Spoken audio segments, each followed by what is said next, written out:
Welcome back, everybody, to another episode of the Jodo Cast, your Star Wars gaming podcast. This is episode 111. My name is Evan Lewis.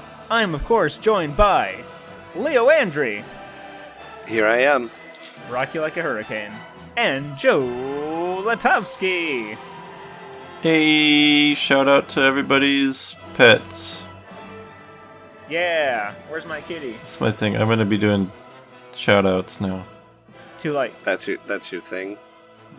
Yeah, Gotta have some. Yeah, everyone's gotta have a thing. I've got to figure mine out. So I'm doing shout outs. Shout outs to your pets. If you become a patron, you get a shout out to your pet. And that's just one of the perks of becoming a patron over at patreon.com/thejodocast. Yeah. Jodocast. And if you're a patron and you send us your pet's name, Joe will do a personalized shout out for you. Well, I'm not shouting out pets every week. That'll get boring. Oh. Well, I thought that was a thing. No, that was your thing. You said I already said it. I mean, I'll shout out a patron's pets for sure. You're doing pets. Yeah. shout outs to patrons' pets. So if they send us their names, you got to do it. It's not like we're asking you to do like a customized or personalized message for their answering machine or a voicemail service like on NPR. I mean, I could do that if they're willing to just cut the audio out. You know, download this MP3 and then cut it out and then play it back. There you go. Right? You know, in a way, every episode could be someone's custom answering machine. That's Take true. this episode and just press play and then hold your phone over when you're recording your recording message. So they've got to listen for 58 minutes or whatever this episode's going to end up being before they can leave you a message. I did something like that when I was in high school with my phone, where I took the beginning of 60 Minutes, where they're like, I'm Ed Bradley, I'm Maury Schaefer, and I just recorded that, and then when I got to the end of it, then I got on the phone and said, and we're not here right now. It's more creative than going, hello? Yeah? Huh? What? Leave me a message. Because everybody did that. Anyways, patrons are awesome. And as of today, we'll do shout-outs to your pets, apparently. But if you want to get more information about our Patreon and the cool things that people do for us and the cool ways we say thank you to them, and as well as finding a link to our Discord, you can find all that and more at jodocast.com. And really quick, let's talk about what we've been playing. I'm going to go first because I've been playing a bunch of X-Wing 2nd Edition. What? I know, it's crazy. Dogs and cats living together.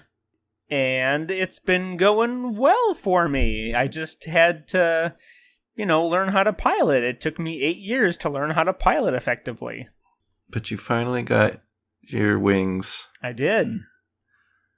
I heard that. I thought I heard a bell ring. Ding. So yeah, that was always the hardest part for me. And now I can juke around asteroids all day.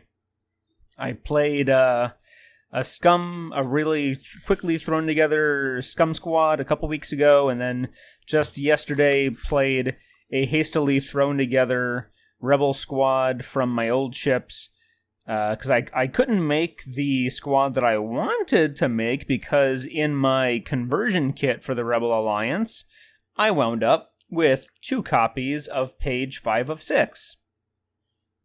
So I didn't have page 6 of 6. So couldn't use my Millennium Falcon.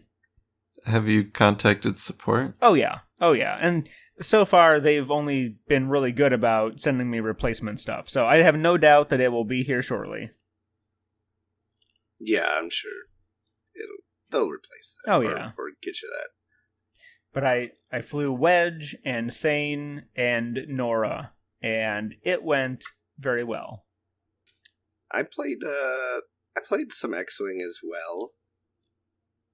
We had we had the last round in our X-Wing league at our store, and I won that. So I think I finished the league about 50-50. wins and losses, so I'm happy with that. Got in a game of Legion and even a skirmish and even recorded that for a video. Oh my. So Joel shut his face about that. This world is turning upside down. But I also made it really, really on purpose, just to really frustrate Joe. No, not actually on purpose, but about halfway through the video, I realized that because of where we placed the objectives, 90% of the action ended up being with our minis behind pieces of terrain where the camera can't see it. So we'll see how it looks after editing, but it remains to be seen just how good of a video this is actually going to end up being. You know what? I'm proud of you for actually taking the effort anyway. The nice thing though is the skirmish there. I mean, we played that whole all 5 rounds of skirmish in about an hour, so it's pretty nice. So it'll be a lot easier to record another one if we need. I mean, just do it. Yeah, my personal goal is to get one video released every Monday on our YouTube channel. We'll see if I can keep it up, but that's the goal here. If you haven't checked out our YouTube channel lately, there is a new Legion gameplay video up with me. And hopefully there'll be another new Legion gameplay video with me by the time you hear this. I hope we start out with really good content, but after a couple months, we start having trouble keeping up, but you still want to keep the streak going, so we just start having basically post Mondays. I'm not gonna say it.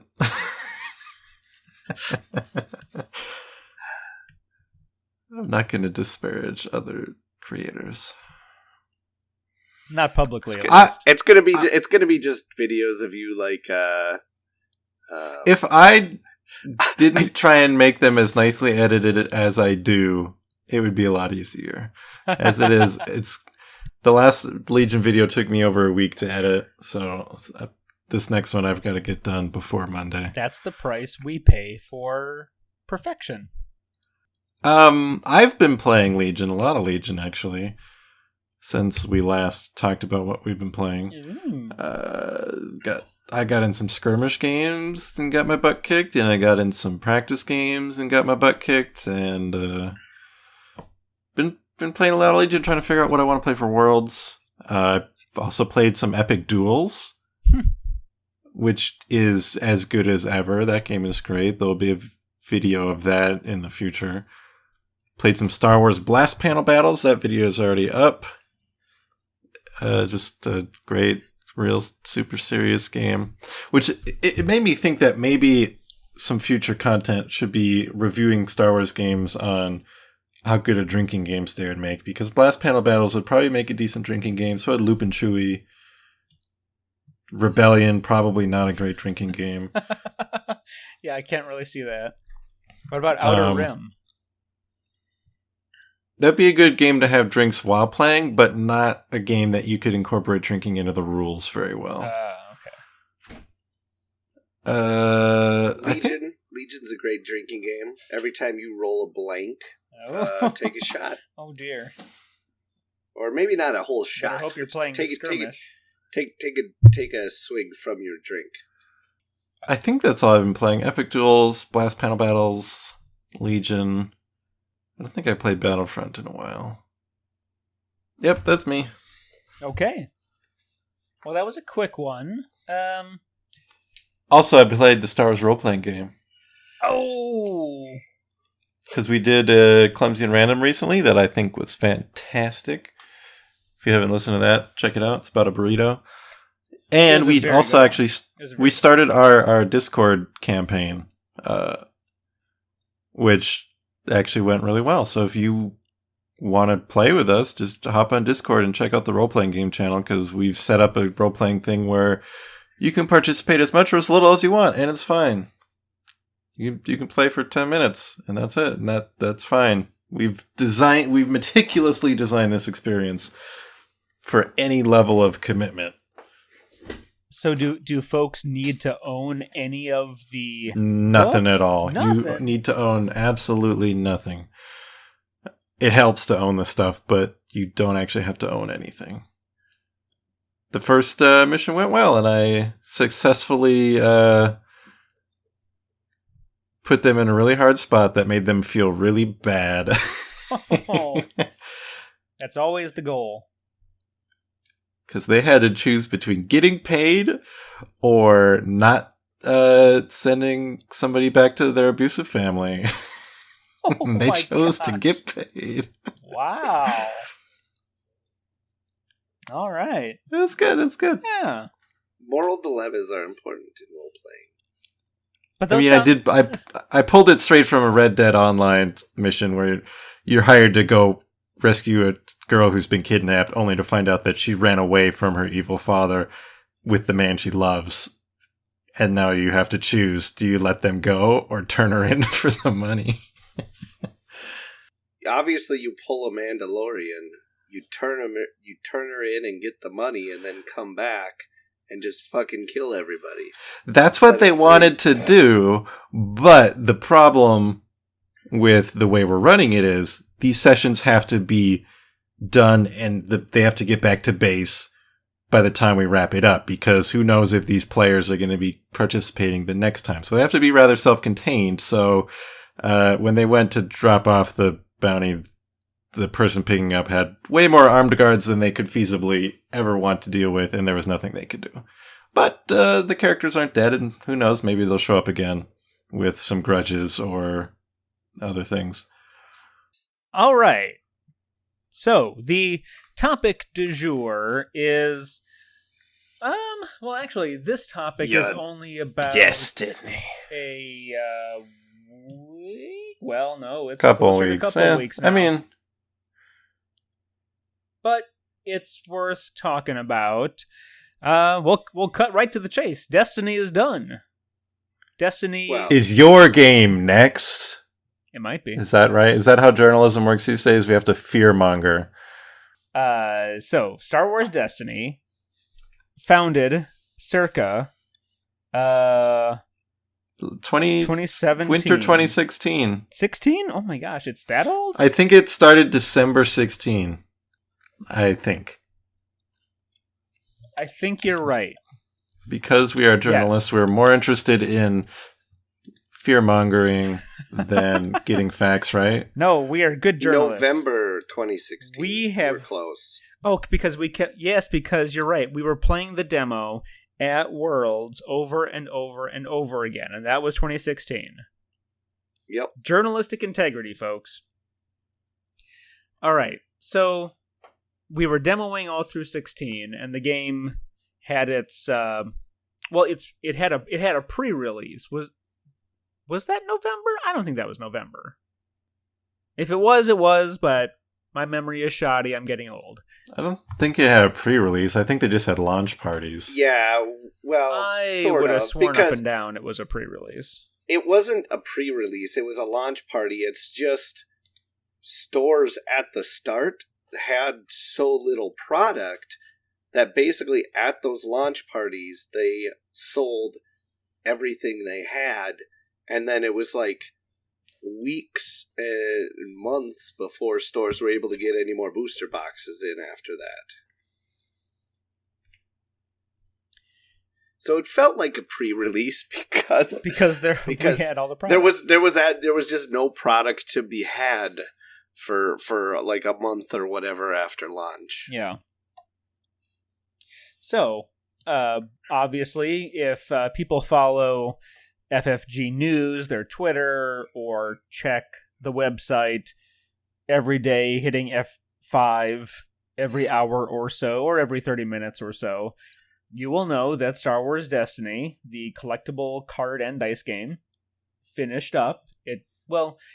It was announced that the cycle was complete, as they are fond of saying, on the 14th of January of 2020. And I think this marks the youngest Star Wars game under FFG to meet its end.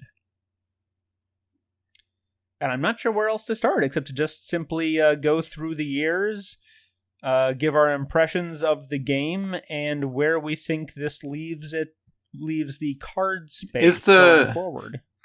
The final set is out? No. Not quite yet. No, okay. No, that's what I thought. There is, there's Covert Missions is still waiting to be released. It should and then there's be like out fairly soon. Mm-hmm. And then apparently there's the set that was going to be after that, but like they're just giving that out as like a prize at Worlds or something. Well, not just Worlds. They're going to be actually making, selling like event kits, like OP, okay, so that stores will be able to get. Had the game continued, so they've got the product designed, but rather than going through the manufacturing, they're just printing a smaller number in these like event kits that stores can buy. Essentially, yeah, because it sounds like it's going to be basically just be like one copy of every card and die that you'll get as a prize, which is not terribly unlike what they did with the final cards from the LCG. I think it's a bit more than that, because that one was just the cards that they print in-house with all their other promos, and it was just, like 7 cards. It was all the cards that like previous world champions had worked on and that they wanted to get out. This feels like the designers had this set done, and then they were like, actually, no, this game isn't going to keep producing. But, if they're releasing the dice as well, it's not like these, it doesn't sound like that would be printed in-house like their other promo stuff. That's true. Because they got to get the dice done. They probably had just like a limited number at the factory. They're like, okay, make these and then we're done. Those damn dice. Okay, well, before we start to editorialize on the end times of Destiny too much, I think if we start at the beginning and just give our thoughts on the history of it, kind of in memoriam, give a little obituary. The first year I thought was decent. Oh, no, not the sad puppy song. Oh, not Sarah McLachlan. Anyways, year 1, even with those it wasn't even distribution problems, it was production problems. And despite my initial misgivings, like, it was a fun game, it seemed like it had a lot of potential, and it did, but it always seemed to me like we struggled to find a place for it, at least for me on my end. I know you guys had different experiences with it in that first year. Yeah, no, I thought it was a great game. I played a lot of it when it first came out, and I thought it was a lot of fun. And like as time has gone on, I thought that they've designed and added a lot of neat new mechanics and stuff like that. I always felt like thematically it was a little weird because it was just like 2 to 4 characters just sort of punching each other in the face. Well, I always pictured it. I always pictured it like Masters of Terrascus High. It's like a fighting game where you pick where they're you pick the map where they're playing, and then they're just standing there taking turns punching or shooting at each other. That's how I always pictured it. But I mean, the game itself I thought was a lot of fun. For me, the main reason I dropped off is not because I didn't want to keep playing.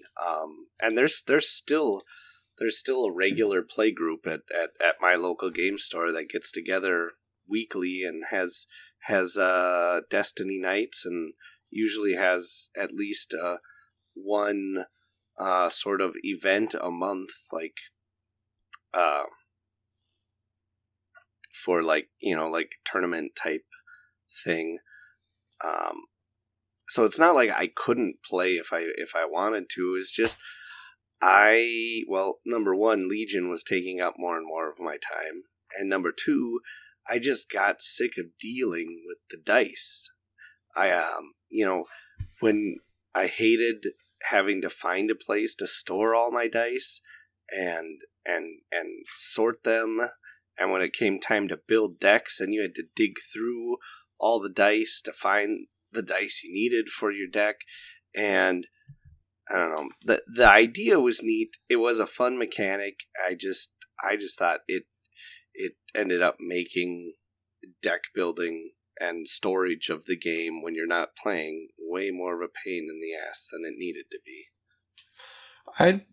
I guess I really, really was excited for the game before it came out, and then when it came out, I really liked it, and it was cool because my wife really liked it too, and we would play together at home. And then it was just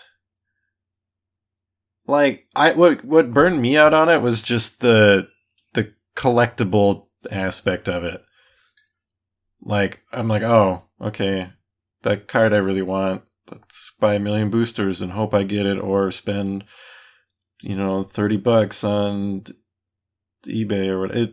I really, really was not into the whole collectible card game aspect of it. And I think I kind of stopped playing by the 3rd set.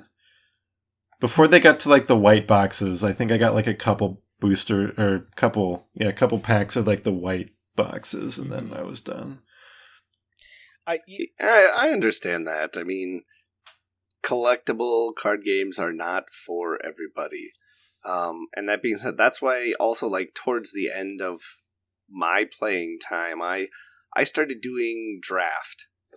Like that's all I did was drafting, because that way I didn't have to worry about the collectible side of things. Mm-hmm. And I also didn't have to worry as much about storing the dice and sorting the dice and all that stuff, because when I was done with my draft, I just sort of put the cards and dice in a pile and didn't touch them again, because I wasn't going to play again until the next draft event. And that's like the draft stuff was what I'm like, oh, maybe this will get me to come back to this game, because now I don't have to care about the collectability. I just show up, get my stuff, and I don't have to worry about the guy who spent all the money to get the power cards.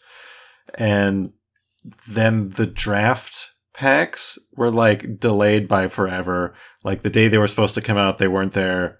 And they're like, oh, they're not going to be out for a while. And I'm like, oh, and then I just kind of forgot about it and didn't ever get the draft packs. Because one of my favorite things about Destiny is just seeing all the characters and the artwork that they put into it. Because that game was getting some, kind of started to branch out with some characters, and I thought that was really cool. And then...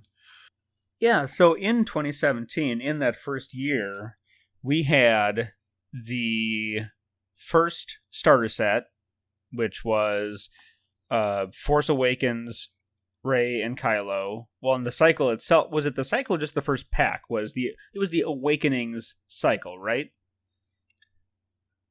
Yeah. Well, Awakenings was the first booster. Right. The first set. Yeah. And that was also like the first starters were Kylo and Rey. And then set 2 of that trilogy, that was kind of a Rogue One-y set, as I recall. Yep. Kind of, yeah. I mean, there was like Jin was one of the main characters, and there was Baze and Chirrut in that. Mm-hmm. And then the third part of that trilogy was... I always think of just the people on the wrapper. So it's like the Thrawn set. And it had Empire at War. Yeah. Was the third one. And it felt like by the time we got to the third set, there was already a little bit of burnout, and I think it was still suffering from distribution, I gotta stop saying distribution, because it's really production that was the problem with this one, not distribution. As far as I know, at least. If that's wrong, please correct me. But, the production issues held up those sets. But I still felt like, even by the third set, it was still in a fairly good place. And then especially with the 2-player intro set coming out, that felt really strong. And not just because the cards themselves were really strong, but it felt like it was positioned very, very well. And I know that was like, it was very good timing on their part. The first full cycle ended.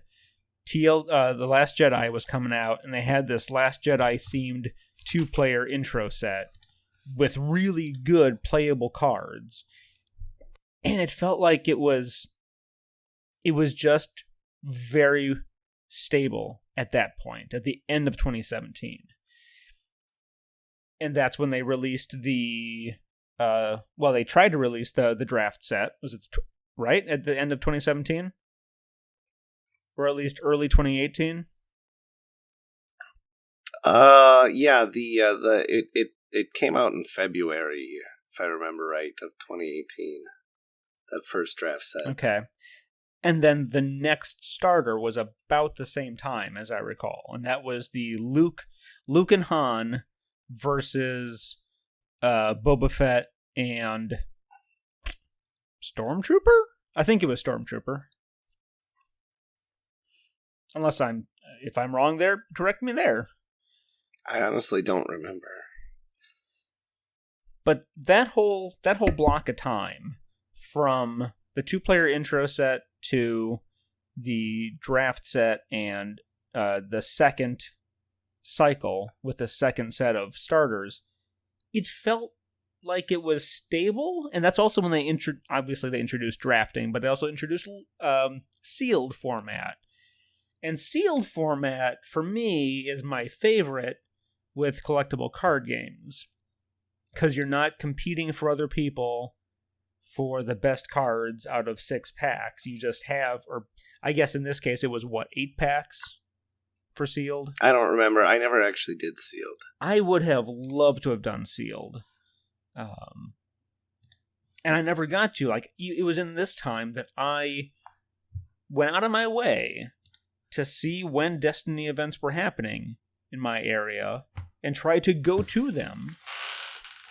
And they fell through. I sat there watching people play X-Wing while I shuffled my cards, waiting for the event to kick off, and it never did. And that was it for me. That was another...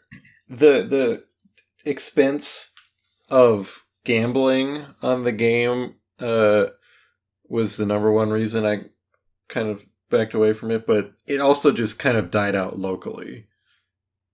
And the people I played games with weren't playing it anymore, and it's like, oh, all right.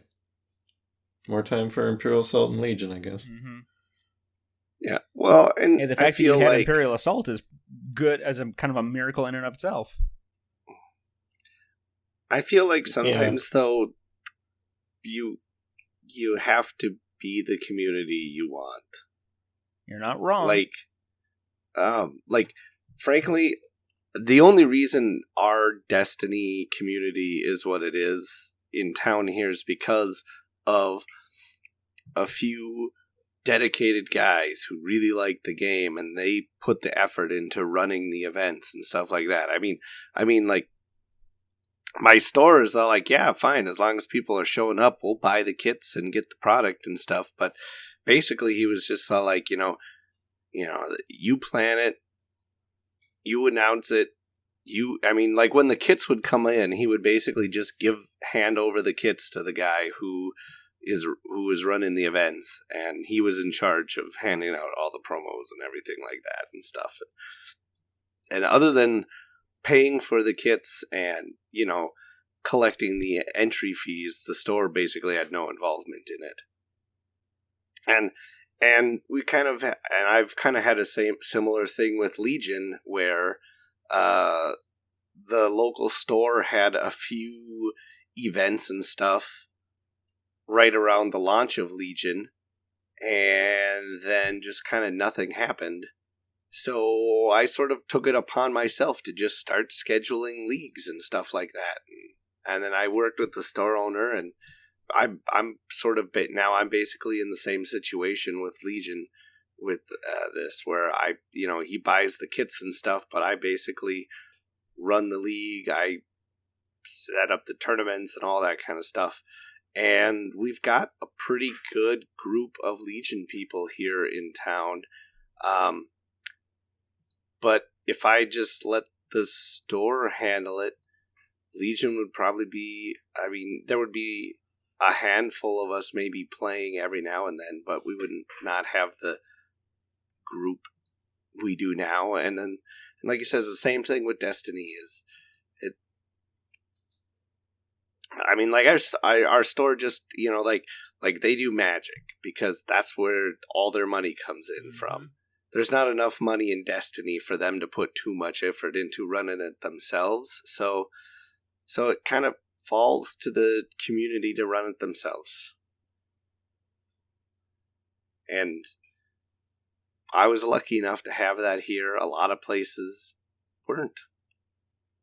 Yeah, and that's kind of what I've been doing or trying to do with Legion at my favorite store. Like, I could go to other stores, but I want to, you know, help my favorite store, the store where I feel the most welcome, to flourish in that area. And it's just not a miniatures centric store as far as, you know, getting people in the front door. And, you know, they've told me that, like, yeah, if you want to do miniatures, you go to the south side. I'm like, well, I live on the north side, and you guys are here, and you guys are great. So, you know, trying to do what I can with them too. And I've talked with them about, like, hey, is there any way, like, even when Limited became a thing, I went to them and said, hey, are we going to start having, like, Destiny Night again? And I told them, like, there's new formats,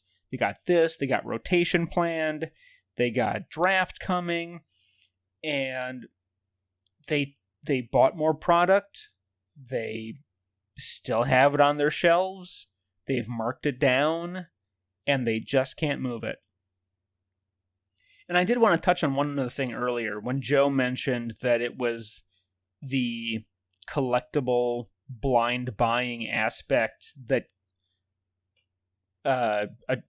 partially contributed, or maybe majorly contributed to it. It just, I'd get a box and it's fun. It's really fun. Like, it's fun to open up and be like, what'd I get? Like, that's fun when you get your first one. It's not fun when you sit there and you go, oh, look at all of this packaging and cardboard sitting there. And, oh, look, I've got a stack of 6 of the same thing that I won't be able to sell or get rid of because everybody also has 6 of the same thing. And it just was really frustrating. It felt like wasteful too. And it was just like, I think I'm done with this. I mean, there were ways, like, there were some online stores that were selling, like, play sets. You could just, you know, for basically the same cost as a couple booster boxes, you could just they would sell you a full play set. That's true, but... Yeah, but I wasn't getting that much anyways. I'm like, I'm going to get one. I think those cost, like, more than, like, 2 boxes. Mm-hmm. Well, I should say like a couple boxes at retail, if you actually bought them at full retail. And the thing with that is that, yeah, you could just buy the cards outright, but, you know, that I'd be lying if I said there wasn't something great about cracking a pack and getting something awesome. That's true, right? But it's fun. I like grabbing it and going, ooh, what'd I get? Yeah. And then, like, yeah. But with this... Then you sit there and you're done and you're like, oh. Well, then you take the cards and you build decks out of it, you dope. You can't build a deck out of 10 of the same card. You could run Elite Tusken Raiders. I can't use 6... snow speeders, or I don't remember the cards that are good examples of the thing you got a million of that you didn't want. In any event, I ran into a very similar thing with, Leah will hate me, the Star Wars CCG from Decipher. That game, I felt like, at the time, back in ye olden days of 1998, that if you didn't have power cards, you were screwed. And that's how I felt with Destiny. If you didn't have power cards, you were going to be screwed on any competitive level. And it's meant to be a competitive game. It's also meant to be a fun game that you just play with your friends. But it's also a show up at the same night of the week every night and compete against people and win big prizes. But there's a big difference, though. I mean, that's any game. I mean, you don't pull the right cards in Magic, and but you're not gonna win against the guys playing the best decks. You don't necessarily need all the best cards in Magic, though. You can still do well with lesser powered cards. You can do well with lesser powered cards in Destiny. Yeah, not as much. I always thought like every set had that like one legendary that you needed to have. If you weren't running Vader Raider in the first wave, I'm agreeing with Leo. But I can't speak to Magic. He's a curmudgeon. I feel like Destiny had those cards where like, okay, this is the card to have, and that's the card that people are buying for like $50 or whatever, which was just a byproduct of the collectible nature. I really did not like that the game had a second game, which was just buying and selling these like a stock market. Like this, it's not what I want to invest in this game for. I'm not here for an economy simulator. Well, you didn't have to, though. I mean, that's not like you were required to buy and sell your cards. I know, but it makes it harder to... I never bought or sold a single ever during my whole time playing. I never did it with... Well, okay, I did sell a few singles with Magic back in the day when I needed money in college, but... But what I was saying is, I never felt like this is the legendary that everybody wants right now. I never felt like not having it put me at a huge disadvantage. Maybe it's just the people I was playing with wasn't a big deal, but it always felt like there was enough other stuff that worked well enough that it wasn't like, oh, okay, this one card or this one combo is not having it makes me suck. I think the only time I ever really felt like that is when Thrawn Snoke first came out. Really?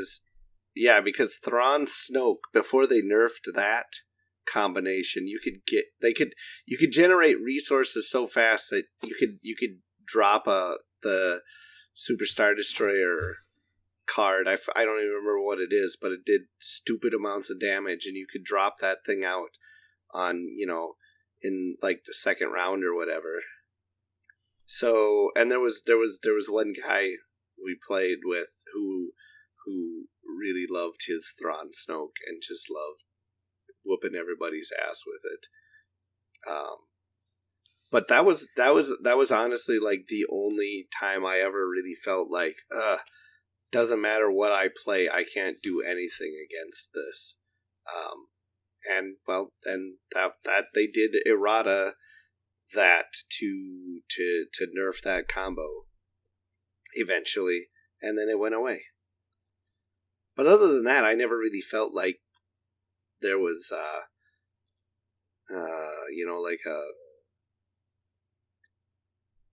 anything else that was just like an instant I win. Not Pomaz? No. Really? Because I thought that was the most broken combo in the game, but if you say otherwise, who am I to argue with you? Yeah, don't argue with me, man. Well, I'm the one who has to edit this, so watch your mouth. I'll make you sound dumb as hell.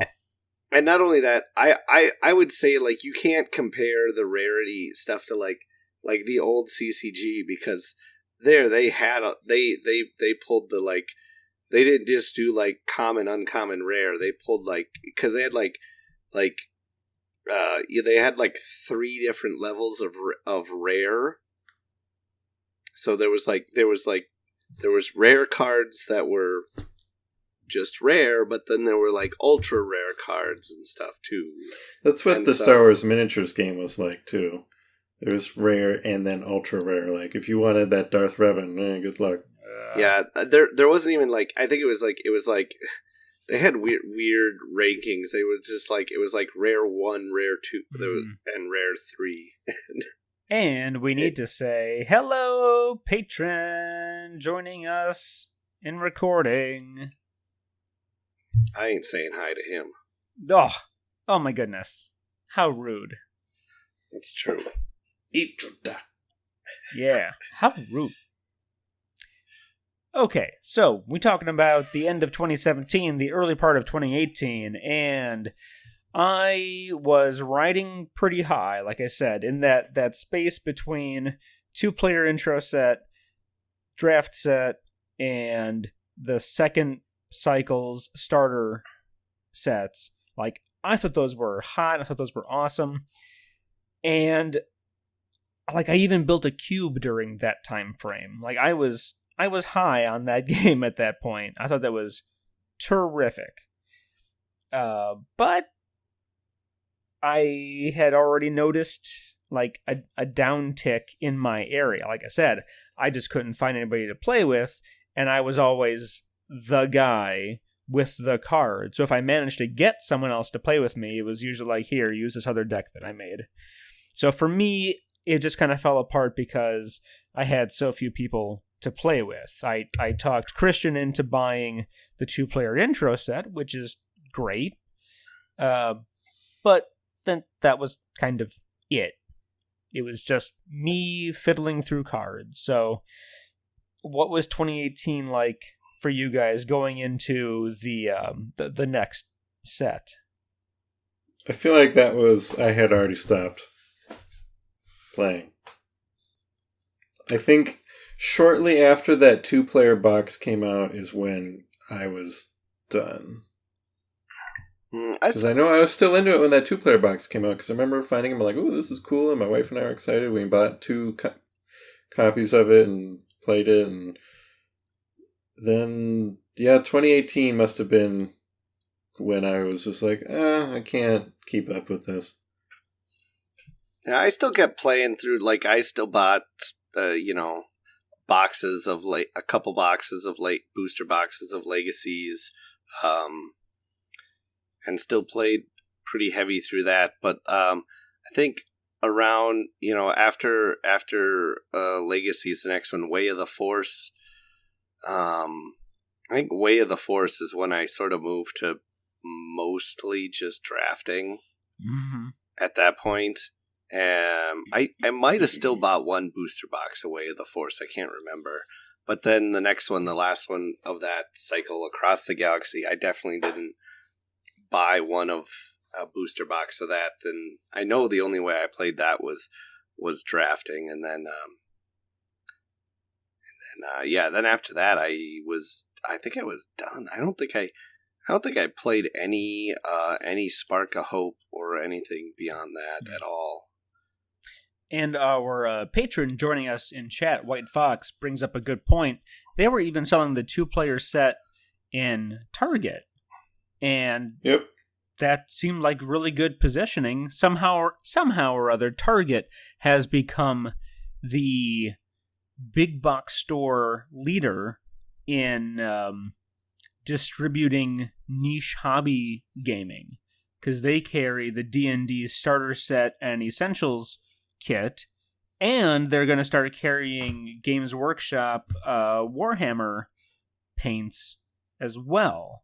So, I mean, that was certainly the right move to have that box in Target. I think Target's going to carry Citadel paints? Yes. Well, they're going to have the same kits that Barnes & Noble currently has. Oh, okay. Yeah. Less exciting. It's less exciting, but if you're desperately in need of some paints, you're like, I'm in a different city and I left all my paints behind. I need some now. There's a Target. Hooray! But it's still a significant thing. The fact that Target is pushing these niche hobby games is good. So this was a good move on FFG's part. But he also brings up another point, which was that early 2018 was the coming of Legion, and I don't know. We've talked a lot in the past about how Legion might have cannibalized Imperial Assault, but do you think Legion cannibalized Destiny at all? Well, it did for me. I think if I wasn't spending money on Legion, I probably would have spending time and money on Legion. I probably would have kept up with Destiny, but yeah, playing a collectible card game isn't cheap. I mean, playing a miniatures game like this isn't cheap either. That's for damn it sure. Isn't. Especially since I just got the call from my game store. They're like, "Hey, all the new Legion stuff is in," and my wallet just started weeping because I think this week we've got Operative Vader and Luke, all 4 Trooper upgrade packs, the escape pod, and the bunker, and I think that's it. But God, that's gonna be so much money. Are you getting the bunker? I'm getting it all. Nice. Because I'm dumb. Yeah, I'm all my our Destiny stuff's still up there, and there's not so much of it that it's unwieldy to keep on my shelf and have neatly organized. So maybe one day in like 20 years, I'll take it out and be like, I remember this game. It was fun. Because, I mean, I still got Cad Bane dice, so there's always a reason to pick up that game again. You can put it alongside your Young Jedi cards. And Cad Bane there for a while, he had a good run. Was a pretty good character. Cad Bane plus a bunch of ambush weapons was a pretty deadly dude for a while there. But I think at this point, I'm now to the point where it's all going to get, shoved in one big box and put up on a shelf along with all my X-Wing 1.0 stuff. Aww. And my LCG stuff. Aww. I don't know why. For some reason, I decided to save all my 1.0 cardboard and cards. I think I still have all of mine, too. Because, like one day in 30 years, some kid will knock on your door and be like, "Hey, mister, you got any Star Wars games?" They're worth hundreds of dollars. I mean, it'll be like one of those shows from the 80s or like movies, sort of like the Sandlot, where they're all scared of James Earl Jones, but he's really just a nice old man. I'll be like that, where everyone's all like, "Man, this creepy old man Andrew," until the one like comes over and like just sees my shelves full of Star Wars games, and is all like, "Wow, mister, this is great." Surprised kids don't just do that already. So 2018, we kind of covered that. It's Legion time in 2018, and yeah, I don't think there was any writing on the wall at that point, though. Yeah, to be honest, I was still surprised when the announcement came. I was surprised because we had for just the longest time we were like, with the LCG, we were like, when is this gonna like? Every time they announce a new thing for the LCG, we were like, wow, yeah, we thought this thing was dead a long time ago. With Destiny, I think in our last episode we were literally saying, "Oh, this game's gonna last a long time," and then like the day after we recorded that, they're like, "It's done." You did say that. I think you said that. I don't think it. No, it was no. It was we recorded it was our end of the year episode, and one of our patrons, that was their prediction, was that Destiny was going to make it at least one more cycle. And then, then like the next day, FFG's like, "LOL, JK."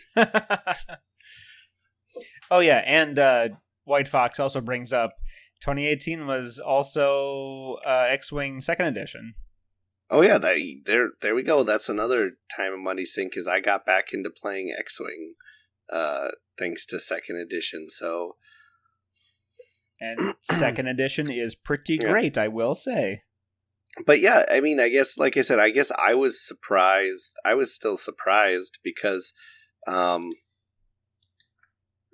granted, I live in my own little bubble here where the community is going pretty strong, but I was still under the impression that there was, fairly good attendance for the, like regional events and things like that.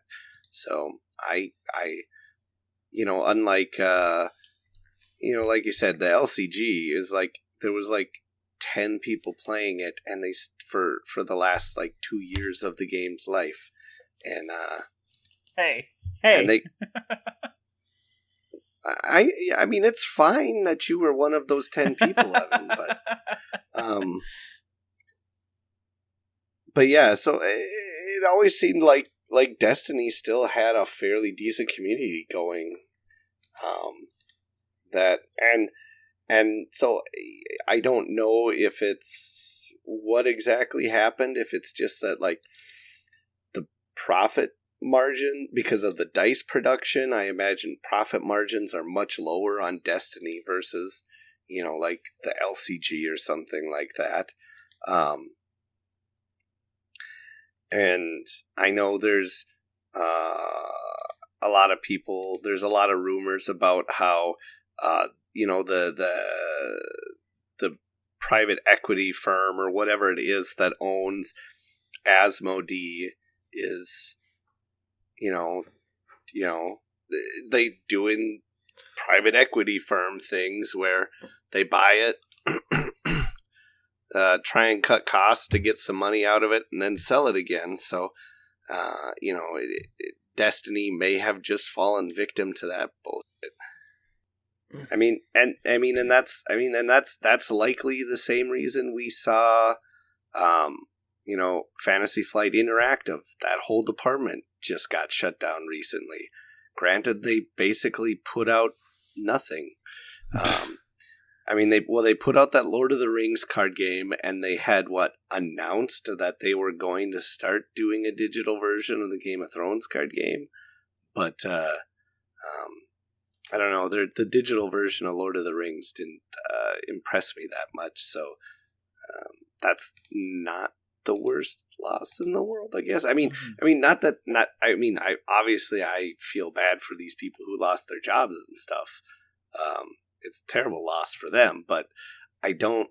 It feels like they weren't actually doing anything, so it's hard to miss them, And someone mentions in chat here, mentioned the Dice app, but that was actually not done by Fantasy Flight Interactive. So that's completely separate from that whole division. And it is important to make that distinction, because not just the Dice app, but things like the Imperial Assault companion app, which they have continued to update, the Descent 2nd Edition app, which is the exact same thing, as well as 2 games, relatively new games, that are completely dependent on companion apps, Mansions of Mana 2nd Edition and Lord of the Rings Journeys in Middle-earth. Those are, for lack of a better word, safe from that closure. Mm-hmm. Yeah, no. Yeah, literally the only things, as far as I remember, there was just that digital version of the Lord of the Rings card game, and that was it. That was the only thing Fantasy Flight Interactive did. Are we sure they didn't have, cans in those other apps? They may have as sort of a build-up to their own division. Wouldn't be. Yeah, but it's they are so, listed. They're listed as so, different developers on Steam. We can leave it at that. Yeah, and it's like some of those people may have been transferred over to whoever's working on these other apps and stuff. They may not have all necessarily lost their jobs. From what I hear, some people did get transferred around to other internal positions. When they closed the department, it didn't sound like it was a 100% layoff. But so and there was the RPG department is Nobody really knows what's going on with that. As far as we know, the RPG department is gone and done with at Fantasy Flight Games. But what does that mean for the future of this, like, well, not just the Star Wars RPG, any of their RPG systems? Nobody really knows. It's are they going to continue publishing these, but move to a freelance system rather than in-house? Nobody really knows. I mean, Fantasy Flight hasn't even really acknowledged the fact that all these people lost their jobs. Yeah. Yeah. Everything is technically kind of rumors and, this guy who, used to work for them knows people there and he said this and this guy said that. That's all. The only officially announced thing about all that was Fantasy Flight Interactive closing.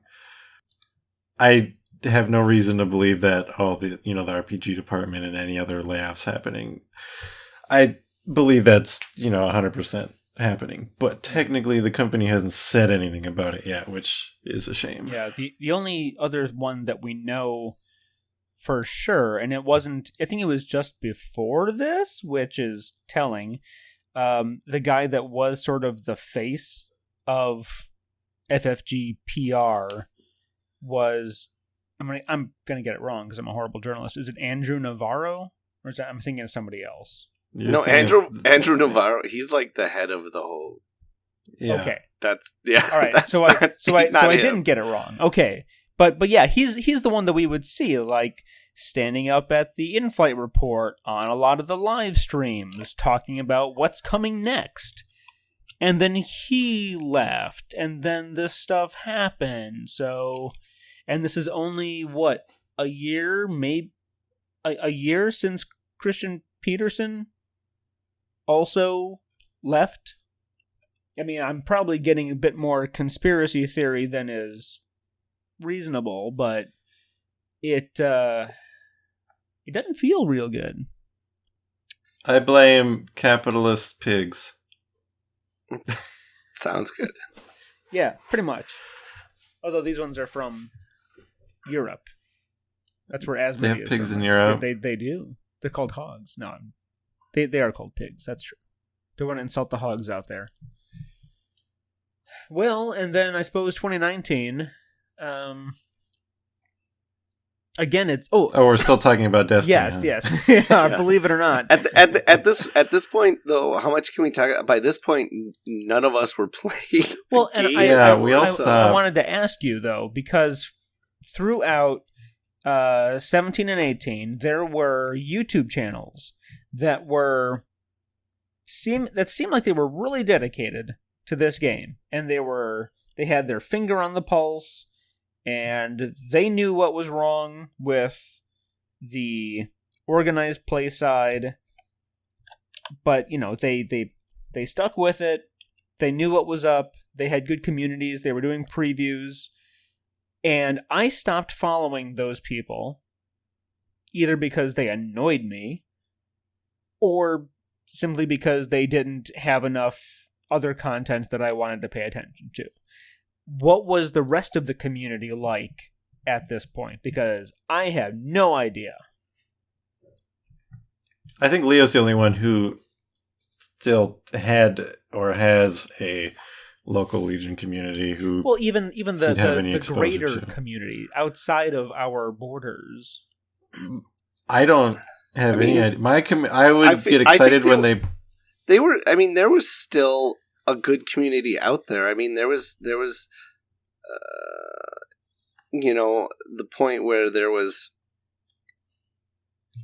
still a bunch of podcasts and YouTube channels and stuff out there that they were, giving out, spoilers for, with card spoilers with new,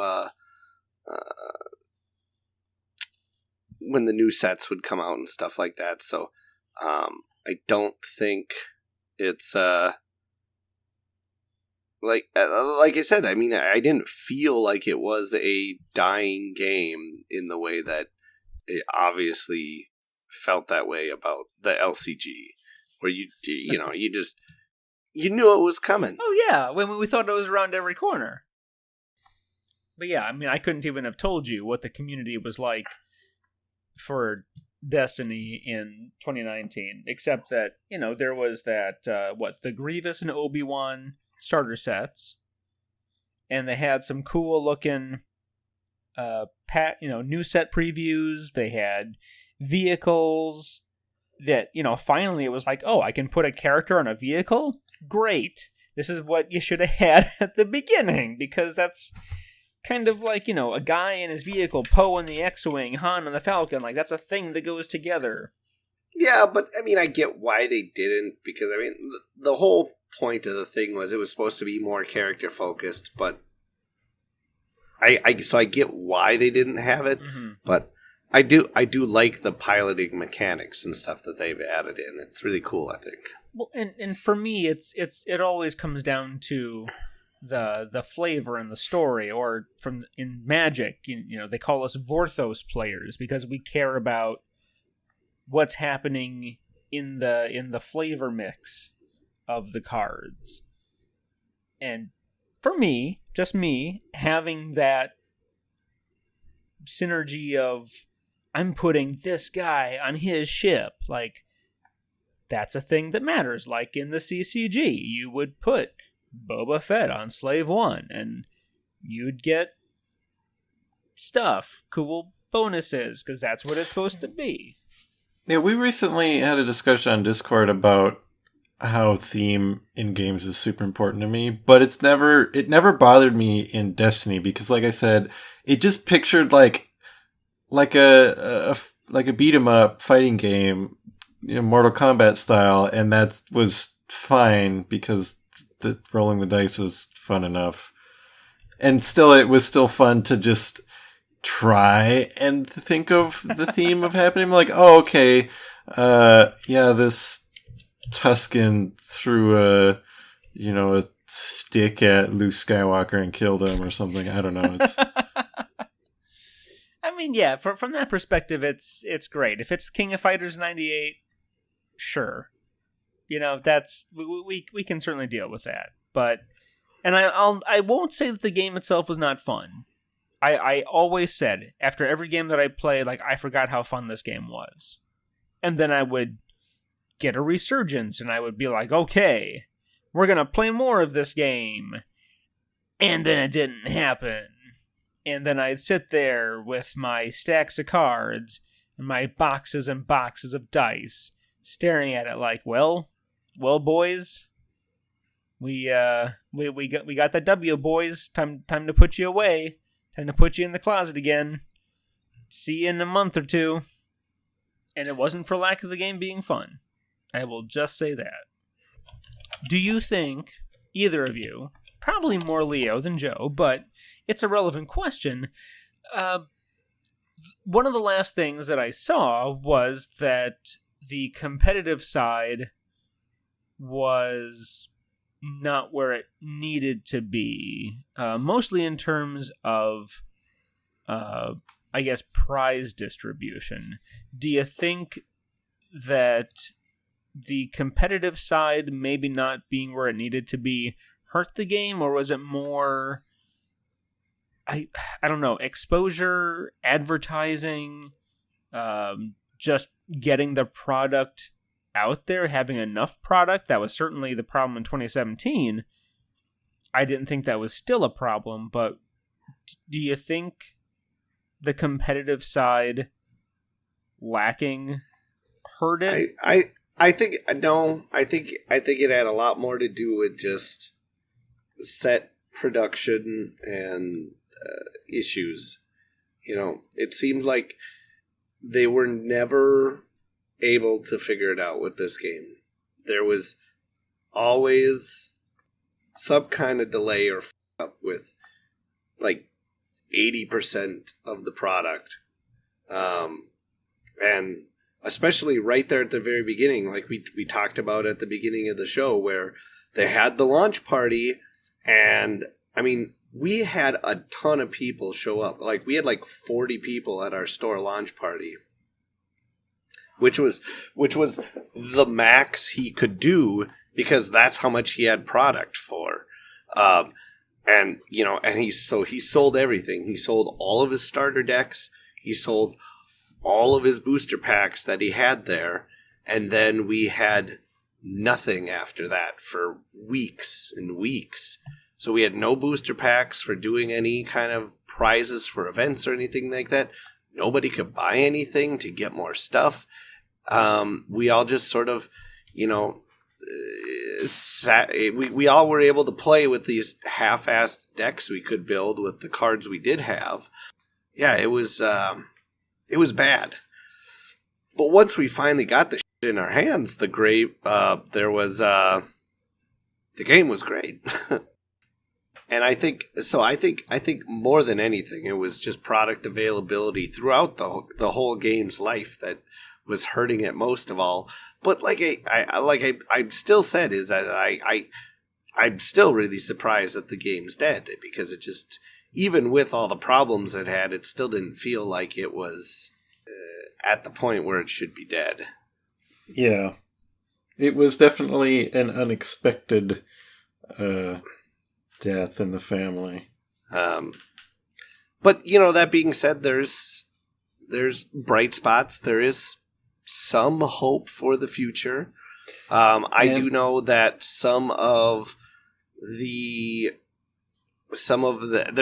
there's a few guys who in the community are starting to get together and are planning out basically like some sort of organized play structure to keep it going out past the end of the game's official lifespan. And I know some of the guys who involved in it have already had similar experience with this, doing the same thing as members of the CCG player committee. So, I mean, if they're going to be modeling what they're going to do on, sort of what the CCG player committee has done, should be interesting. But at the same time, I don't know what they are going to do as far as what their plans are for new cards and things like that, especially because new dice. Exactly, that's what I was going to say. Is the idea of printing and creating new dice is totally something that's a lot harder to do than just make new cards. Mm-hmm. And really quick, we'll welcome another patron to chat. Hello, Meat Castle. Glad to have you with us. We are talking the surprising Death of Destiny. And from one of our other patrons, again, White Fox, contributing all night long, makes another very good point. They got that 2-player set into, apparently we're being listened to in bed. They got the 2-player set. Oh my, something violent is happening. Die? Leo's dead, everybody. Is Leo dead? I'm still getting over my cold. I wasn't able to mute fast enough. Okay, he's not dead. All right. At least not fully dead. Mandy will take care of the corpse. Mostly dead. Oh dear. Patron chat, getting goofy again. But White Fox, good point, points out that they got the 2-player set into Target, but it would have been very good to get the booster packs into Target. Because for a certain... well, just bear with me. Let me finish for one moment. Okay, fine. Oh my Go gosh. Ahead. Thank you for letting me speak. Jeez. For young kids. Not for people like us. Not for old fogies who go into the game store. But for kids. For young kids. When they go to get their Pokemon cards and their Yu-Gi-Oh cards... And maybe if they're, 13 going on 30, they go for Magic cards, but they go to Walmart and Target. They don't go to the game store. They get, we're going to Target, Mom and Dad. I'm going to pick up some more Pokemons. They might buy their stuff there. I don't know what's happening in chat right now. See, but you know what? I feel like, you know, there's probably more parents that buy this stuff for their kids there than kids actually buying the stuff there. But anyways, I mean, I don't think that was just never part of Fantasy Flight's plan. Well, and no. I don't think Target wanted this stuff either necessarily. No, but they do. No, a very good I job think of it was stocking just. Pokemon. I mean, they dropped the product with the Force Friday. I mean, and that's all they had. I mean, they did the same thing with the X-Wing core set, but they never like restocked it or kept it, you know, going. It was a one and done sort of thing. Once they were, because they had them for like about a month or two, and then they clearanced them out and got rid of them. When they when they kind of brought all the like You're Star not Wars wrong. merchandise stuff down to its normal size. Yeah, you're not wrong. Oh, Meat Castle says it was inevitable that game failed. He was apparently the only one who saw this coming. I mean, I could say that I thought the end was nigh, but I could be blamed for being, burned. Not even burned. Sore. Just sore from LCG's death. But yeah, the dice were always the biggest sticking point, either from production or collecting. It was the biggest problem. But he loves Kylo and two Jawas. For me, I always, from the moment they introduced it, prior to Gen Con 2016, like the week prior to Gen Con 2016, I had a problem with the card design aesthetic. And I know I brought it up. And I know I couldn't really give a good explanation for it, except that it felt very like, I don't know, primary color, and that's not a bad thing since Magic the Gathering is a lot of primary colors, and I think that's brilliant, but the card aesthetic, for whatever reason, and it's just aesthetic, really seemed I don't feel you there. Oh, I mean, that's fine. I don't know. That's fine. I thought it... That's one of the... Aesthetically, it felt like a Hasbro game to me. Even after stopping to play it entirely, I still get excited about like the preview articles on the website because I love looking at like the artwork and just seeing new cards. Except for the Ezra cards. Those I mean, somehow like, seem to or the always have terrible artwork. The art, I don't remember the name of the inside- card. The art inside the frame was always fine because 9 times out of 10 Well, it was 9 times out of 10. Yeah. It was fine because it was a lot of recycled art, and the new art was. I mean, a lot of it was recycled. It had a lot of new art. It had a lot of too, new though. art, sure, but I mean, it was FFG art. It's usually solid. Like the art inside the frame, I wouldn't complain about. It was the card aesthetic itself. To me, felt like a Hasbro game. I don't know. Like, I mean, Disagree. I don't feel that. And usually I'm really picky about the graphic design of my card games and stuff. You are. I remember when Exactly. X-Wing 2.0 came out, you said you made a big fuss about how 1.0 had better graphic design on the cards. There is a lot of really shit graphic design in 2.0. I will say that.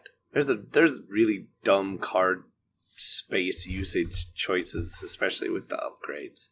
But that's I that's think that's different stuff. I That's think different all story. that, everything I've seen in X-Wing Second Edition, I think is just head and shoulders above Destiny. You cut out, so I don't know what is oh, head I and think he shoulders said, above I think he what. said he likes X-Wing's graphic design better than Destiny's. Yes, correct, sir. And yes, Meat Castle, you're right. It was very much a fighting game. That's kind of the conclusion that we've come to. Joe was the first one to say it, and he's absolutely correct. It was very much... It was like Tekken Tag Tournament. That's what it was. It was Tekken Tag Tournament. But you know what it didn't have? Bowling. Or volleyball. I mean, you could do those things with the dice. That's true. Oh yeah, and Mythical Mothman and said in patron chat also that micro turns, like they counted instead of calling it a round, they called it a turn, and we had to like this is my action in the turn, and I was like, why isn't it just called a round instead of turn? Some things just always were like, why that and not this? And like the some of the other aesthetic choices were like the shield aesthetic, the shield token of the Jango Fett helmet was weird to me. I'm not quite sure why they decided to use, especially when they already had like the LCG and X-Wing used the exact same design for their shield tokens. And they didn't carry that over then to Destiny. I don't know why they did the helmet symbol, but I'm sure it was also partially because they had to find a symbol that translated easily on the die. Like you would look at the die and you could quickly see, okay, yes, this is right. That if they thing. Just had that little kind of Yeah. hexagonal circle blob, like it wouldn't be easy to distinguish from the special symbol, which is also another like circle or thing. That's a good point. That's a very good point, actually. Yeah, so I think White Fox wants us to wrap up. So, X-Wing 2nd Edition, Legion, and lack of availability killed it. End of story. Obituary done. I still think that probably has something to do with private equity firms getting rid of the joy in the world to make a few more bucks. Well, I tell you what is interesting, and it's another card game that we've talked a little bit of smack about, and that's Keyforge. That's still going. Like they just mentioned on. It hasn't been. I feel like they can't drop it yet Because it's not old enough. Right, they can't be. It'll look too bad if they. And everything I've heard is it's a fun, cool game. I just don't know anybody who play it, and I don't know that it's played anywhere. Well, and I was just at the game store earlier tonight, and I saw 6 people playing organized Keyforge. I like had to do a double take, and I was like, "Wait, is that's cool. that what you're playing?" And yeah, that's cool. I think it's a cool game. I don't. It's you know what? It's another one. Like it's a lot of fun. I always forget how fun it is until I play it again. I've only played it once. It never really grabbed me. Like it was a fine game. But I don't think I'll ever play it again. Probably, unless somebody hands me a deck and like, yeah, you want to play? Yeah, it's I'll it's hand the you sort one. of game that I would if I was not playing any other games would I be like, yeah, all right, I'll invest in Keyforge. Well, see, I don't want to invest in it, but like, if when I see Evan in a couple months for Adepticon, if he hands me a deck and he's like, hey, do you want to play this game? I'm like, all right. Keyforge to me just has no flavor to it. The theme is weird. Like everything about it is like the most generic, like we've got the alien faction, but they're all just like, you're just super stereotypical. It reminds big green me of heads with black eyes. It reminds me of Smash Up, but without any like fun. Yeah, you know how like every faction in Smash Up is kind of like cool and whimsical, and like you just feel it. It feels like they kind of wanted that vibe, but didn't get it. And then they made like an RPG supplement for like when there's all this like lore. I'm like, how does this even have lore? It's super weird. The only thing that really appealed to me about Keyforge was the randomly generated deck names, because some of those were hilarious. But the game itself just was fine. It's fun. I really like the concept of it, and maybe I don't think I would ever get into it, but I don't see how anyone gets into it because you buy a deck and you're done. And you're like, well, this one sucks, that's what I like another about one. it, because it's all the reasons I didn't stick with Destiny, that game doesn't have those problems because there's no aftermarket. There's no like chasing cards. I'm sorry, I'm laughing at patron chat coming up with hypothetical Keyforge deck names. That's how we generate our deck names from patrons. Patron chat. But I mean, at the same time, Joe, you could end up buying you could buy a deck and you could get some. You have just as good of a chance of getting some amazing, badass deck as you do getting just a dog deck. So I mean, at the same time, so then you're like, my deck. I've got to go buy another one now. I mean, I'm not saying I'd buy one deck and feel satisfied because it's kind of the same deal where you're cracking a deck and be like, "Ooh, what's in this?" But it's not like it's less. Yeah, no, I get what you're saying. We're getting off topic here. But Destiny's dead, and we all really liked it at one point, but it's dead, and honestly, we're not too sad about it, I think is the conclusion. This is definitely not a Keyforge I shouldn't podcast. say we're not. I shouldn't say that we're not sad about it. I mean, personally, I'm not. I wasn't playing the game anymore, so I'm not exactly going to miss it. But I know lots of people who still do play the game, is a bummer. and I feel bad for them. Right, and it also just feels bad to lose another Star Wars product, like, unless, like, a new thing comes to take its place. Unless this paves the way for an even better card game, like Star Wars CCG 2.0. There you go. I don't think that like this spells doom for X-Wing or Legion or something like, oh, they're coming for... Like, some people are like, did they lose the Star Wars? Or did they not renew their Star Wars license? Of course they didn't. Why would you not renew a Star Wars license? Unless I guess they don't we could ask renew Wizards of the you. Coast that, but... Yeah, I mean that can happen. I mean, it's like it's not like Decipher necessarily wanted to lose the Star Wars license when they canceled the card game, but there was lots of circumstances of why they were. Yeah, if you have a favorite Star Wars game that's not Destiny, I think you don't have to worry about anything. Unless maybe you play Armada, but still, that just got new stuff like this week. Yeah, I mean, and they've got Clone Wars stuff in there. Yeah, and they haven't even started Clone Wars. All right, so roll call of existing of still alive Star Wars games from FFG. Obviously Legion, obviously X-Wing. Imperial Assault is well, it's finished. It has one more World Championship. Well, are we counting games that could still potentially have future physical releases? Yes. Like, what do you... That is what we are counting. Then Imperial Assault is not in the list. Okay, so Imperial Assault is not in the There list. will never again be a physical product for Imperial Assault that you can buy that you know, they're done making Imperial Assault. Okay. And Armada is a yes.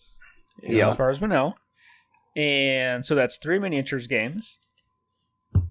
I'm going to say Outer Rim and Rebellion because they could be done, but I don't know if we'll ever see. I don't think we'll ever see a Rebellion expansion. I don't think so. I could see an Outer Rim expansion at some point. Expecting an Outer Rim expansion. The way the data bank deck works, it has cards like 2 through 20, and then it skips to like 50 through 90 or something like that. There's like a numerical gap in the deck where you're like, why would they do that unless they're future-proofing for expansions? Uh-huh.